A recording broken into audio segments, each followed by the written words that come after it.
स्वर्गीय सुभाष यादव के जन्मदिवस पर सोमवार को निमाड़ वासियों ने श्रद्धांजलि अर्पित कर उन्हें याद किया। मध्य प्रदेश के पूर्व उप मुख्यमंत्री और निमाड़ में हरित क्रांति के अग्रदूत स्वर्गीय सुभाष यादव का सोमवार को उनके परिजनों ने गृहग्राम बोरावा में 78वां जन्मोत्सव मनाकर श्रद्धांजलि अर्पित की। इस अवसर पर स्वर्गीय सुभाष यादव के दोनों सुपुत्र पूर्व केंद्रीय कृषि राज्य मंत्री अरुण यादव और मध्य प्रदेश के पूर्व कृषि मंत्री एवं कसरावत के विधायक सचिन यादव सहित देश प्रदेश और निमाड़ अंचल से आए उनके स्नेही, प्रशंसक, समर्थक और कांग्रेस कार्यकर्ता मौजूद थे। लोकसभा खरगोन के कांग्रेस प्रत्याशी पोरवाल खरते ने भी किसान और सहकारी नेता स्वर्गीय सुभाष यादव को अपनी विनम्र श्रद्धांजलि अर्पित की। समूचे निमाड़ अंचल में भी स्वर्गीय सुभाष यादव को श्रद्धांजलि अर्पित कर निमाड़ वासियों ने उन्हें याद किया। स्वर्गीय सुभाष यादव की धर्मपत्नी दमयंती यादव, अरुण यादव और उनकी धर्मपत्नी डॉक्टर नर्मदा यादव, सचिन यादव, उनकी धर्मपत्नी विनीता यादव, राजेंद्र यादव और अन्य परिजनों के साथ ही वरिष्ठ जनों ने जवाहरलाल नेहरू सहकारी शक्कर कारखाना परिसर सरवर देवला में स्वर्गीय सुभाष यादव की प्रतिमा पर माल्यार्पण कर उन्हें विनम्र पुष्पांजलि अर्पित की। इसके पूर्व अरुण यादव और सचिन यादव ने अपने निवास पर अपने दादाजी स्वर्गीय गंगाराम यादव और दादी जी स्वर्गीय गुलाबभाई यादव की प्रतिमा को नमन कर उन्हें अपनी आदरांजलि अर्पित की। गुलाबभाई यादव शिक्षा महाविद्यालय बोरावा में मारुति रामायण मंडल खरगोन द्वारा सुंदरकांड का पाठ कर मनोहारी भजनों की प्रस्तुति दी गई। यहाँ पर भजन कीर्तन और प्रार्थना सभा के बाद सभी आगंतुकों ने अपने प्रिय नेता और निमाड़ अंचल के पितृपुरुष स्वर्गीय सुभाष यादव को पुष्पांजलि अर्पित कर श्रद्धांजलि दी। इसके बाद यादव परिवार द्वारा आगंतुकों को स्नेह भोज भी कराया। इस मौके पर पूर्व केंद्रीय कृषि राज्य मंत्री अरुण यादव ने मीडिया से चर्चा करते हुए कहा कि बोरावा में हम प्रतिवर्ष अपने पितृपुरुष स्वर्गीय सुभाष यादव का जन्मदिन मनाकर उन्हें अपनी विनम्र श्रद्धांजलि अर्पित करते हैं। यह दिन हमें उनके संकल्प और संघर्ष की याद दिलाता है। उनके संकल्प के अनुसार हम निमाड़ को प्रगतिशील बनाने में जुटे हैं। उनके संघर्षों को लेकर हम भी किसानों और गरीबों को उनका हक और न्याय दिलाने में दिन रात जुटे रहते हैं। अरुण यादव ने कहा कि देश प्रदेश के साथ ही निमाड़ वासियों को स्वर्गीय पिताजी को श्रद्धासुमन अर्पित करने के लिए उमड़ा प्यार और उनके प्रति मान सम्मान, स्नेह, आशीर्वाद हमारी अमूल्य धरोहर है। मध्य प्रदेश के पूर्व कृषि मंत्री और कसरावत के विधायक सचिन यादव ने अपने स्वर्गीय पिताश्री को याद करते हुए मीडिया से चर्चा करते हुए कहा कि स्वर्गीय सुभाष यादव ने जीवन पर्यंत अंतिम पंक्ति में खड़े हुए किसान, गरीब, दलित और आदिवासियों को उनका अधिकार और सम्मान दिलाने के लिए लड़ाई लड़ी और संघर्ष किया। उनके द्वारा छेड़ी गई लड़ाई को हम जारी रखेंगे और उनके संकल्प को पूरा करने के लिए हम सदैव प्रयास करते रहेंगे। जयंती है और पूरे निमाड़ क्षेत्र से कांग्रेस कार्यकर्ता पहुंचे हैं, किस प्रकार का संकल्प पूरा? स्वर्गीय पिताजी का आज 78वां जन्म दिवस हम सब मना रहे हैं और हर बरस ये उत्सव होता है। उनकी याद में हम सब एकत्रित होते हैं, पूरे निमाड़ अंचल के लोग आते हैं और हर साल यही संकल्प हम लेते हैं कि निमाड़ की और प्रगति हो, सुख समृद्धि मिले किसान और उन्नत हो, प्रदेश देश में सुख समृद्धि हो।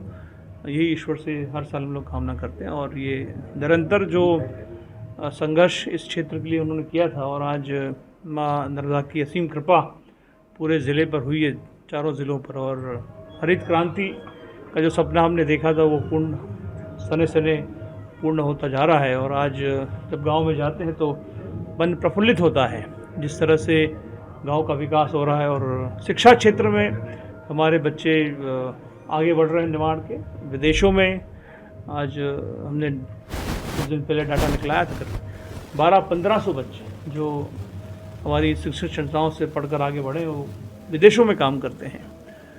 तो वो संकल्प था, उसको आगे बढ़ा रहे हैं। स्वास्थ्य क्षेत्र में भी बहुत सारे काम हम लोग आगे करने वाले हैं और मैं तमाम उनके साथियों को भी आभार करता हूं जो उनके साथ में उन्होंने बड़ा संघर्ष उस ज़माने में किया था और आज पूरा निमाड़ अंचल प्रगतिशील हो गया है। लोकसभा चुनाव सामने और बीजेपी 400 पार का नारा दे रही है। ये मैं हर बार कहता हूं कि इंडिया शाइनिंग के समय में भी यही बातें हुआ करती थी। अब याद करिए 2003 में जब अटल बिहारी जी के बाद मनमोहन सिंह की सरकार बनी, यही मुंगेरी लाल के हसीन सपने भारतीय जनता पार्टी के लोगों ने देखे थे। लेकिन 2003 के जब नतीजे आए तो मनमोहन सिंह जी कांग्रेस की सरकार बनी थी।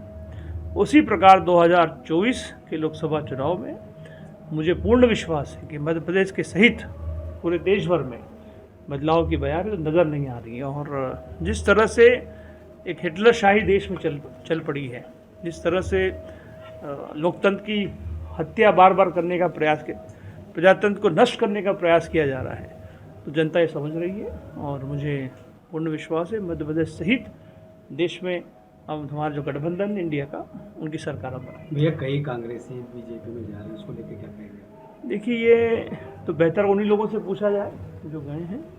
और मैं समझता हूँ कि क्षणिक लाभ के लिए, अपने निजी लाभ के लिए जो जा रहे हैं, प्लान हो रहा है। अच्छा है, नए लोग आएंगे, नए लोगों को मौका मिलेगा पार्टी में।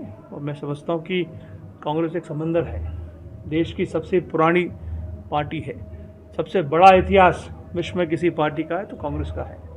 तो हम सब कांग्रेस के, हम जैसे बहुत तमाम हज़ारों की तादाद में देश प्रदेश में कांग्रेस के छोटे छोटे कार्यकर्ता हैं, जो राहुल जी, सोनिया जी, मनमोहन सिंह जी, खड़गे जी के नेतृत्व में हम लोग काम करते हैं। और मुझे विश्वास है कि फिर से वही इतिहास जो 2023 में हमने रचा था, इंदिरा जी के समय रचा था, देश में टेक्नोलॉजी का जनक राजीव गांधी जी के समय हमने रचा था, वो पुनः उसको स्थापित हम देश में, प्रदेश में करेंगे। ये अंतिम सवाल, आज लोकसभा चुनाव को लेकर जैसे स्वर्गीय सुभाष यादव जी का जन्मदिवस भी है, तो कांग्रेस कार्यकर्ताओं ने क्या संकल्प लिया? हमने यही संकल्प लिया है कि हम निमाड़ अंचल की दोनों सीटें, खरगोन लोकसभा, खंडवा लोकसभा हम जिताएंगे। और दृढ़ संकल्पित हम लोग हैं। प्रदेश में कांग्रेस की बेहतर प्रदर्शन की हमें उम्मीद है। और सभी कार्यकर्ताओं के सहयोग से, उनके आशीर्वाद से एक मजबूत प्रदेश की कांग्रेस को हम खड़ी करेंगे, देश में भी। एक खंडवा से जैसे आपका नाम चल रहा है, अगर हाईकमान कहेगा तो चुनाव लड़ेंगे? मैं कांग्रेस से कार्यकर्ता हूँ, मैं पहले भी ये कहता रहा हूँ। मैंने तो गुना का भी ऑफर दिया था कि अगर पार्टी कहे तो मैं गुना भी जाने को तैयार हूँ। जहाँ भी दिल्ली हाईकमान तय करेगी मुझे कहाँ काम करना है, मैं वहाँ जाकर काम करूँगा। से कांग्रेस कार्यकर्ताओं ने संकल्प लिया है लोकसभा चुनाव में। प्रतिवर्ष अनुसार इस वर्ष भी स्वर्गीय पिताजी का जन्मदिन बड़ी उत्साह और उमंग के साथ आज हमारा इस गृह ग्राम बुराऊ में मनाया जा रहा है। और हम सभी साथी संकल्पित हैं।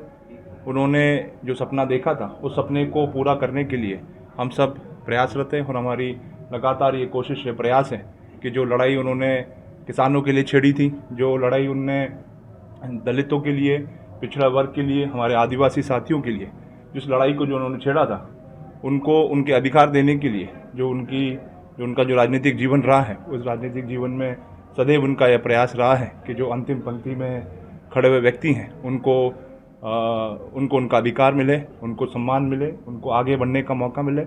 और हम तमाम साथी जो हैं उसी उनके इस सपने को पूरा करने की दिशा में लगातार कोशिश प्रयास कर रहे हैं।